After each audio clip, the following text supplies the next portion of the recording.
जिला शिक्षा अधिकारी माध्यमिक मुख्यालय उदयपुर। आपका पहले तो बहुत बहुत स्वागत है मैडम। धन्यवाद सर। बार बार जैसा कि सर से बात हो रही थी और नवलखा महल को देखने का प्रयास भी किया जा रहा था, लेकिन निरंतर इसी प्रयास के दौरान आज जब समय रहते हुए यहाँ पर मैं उपस्थित हुई तो पहली दर्शक दीर्घा से ही जो आपने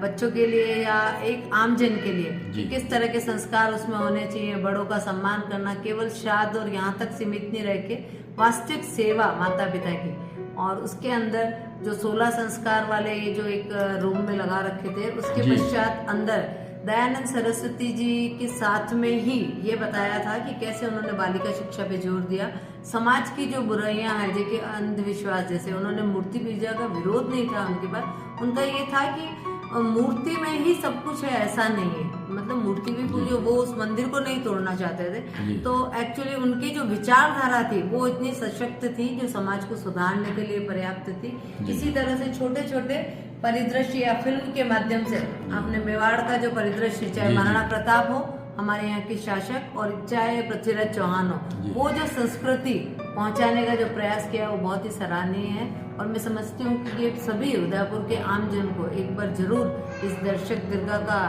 अवलोकन करना चाहिए और उसमें से जो भी वो लेना चाहे, क्योंकि ये आवश्यक नहीं कि मैं इन सब में से कौन सी चीजें अपने में लेना चाहती हूँ, लेकिन निश्चित तौर पर मैं ये मानती हूँ कि यदि बच्चे इसको देखें, जो स्कूलिंग के बच्चे हैं, तो उनके लिए जरूर कहीं ना कहीं उपयोगी रहेगी। धन्यवाद। आपका भी बहुत बहुत धन्यवाद। और हम इसके साथ ये चाहेंगे, आपने ये सब देखा है, बच्चों के लिए उपयोगी माना है। आप क्योंकि एक शिक्षा विभाग में उच्च पद पर हैं,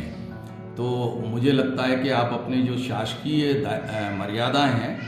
उनमें रह कर के भी कुछ न कुछ ऐसा अवश्य कर सकती हैं कि बच्चों को ये संदेश जाए कि वो यहाँ आएँ और इनको देखें। तो इस बारे में भी आपसे निवेदन करेंगे कि कोई रास्ता निकालें, क्योंकि हमारा उद्देश्य यही है कि आज के युवा को, आज के बालबन पे इस प्रकार के संस्कार डलें कि वो कल भारत के गौरवशाली नागरिक बन सकें। जी बिल्कुल, अपने संस्कार को सशक्त करने के लिए आपके जो प्रयास हैं वो बहुत ही सराहनीय है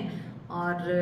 मैं जरूर प्रयास करूंगी कि आने वाले समय में हमारे विद्यार्थी जो कि स्कूल में भी अध्ययनरत हैं, ऐसे बच्चे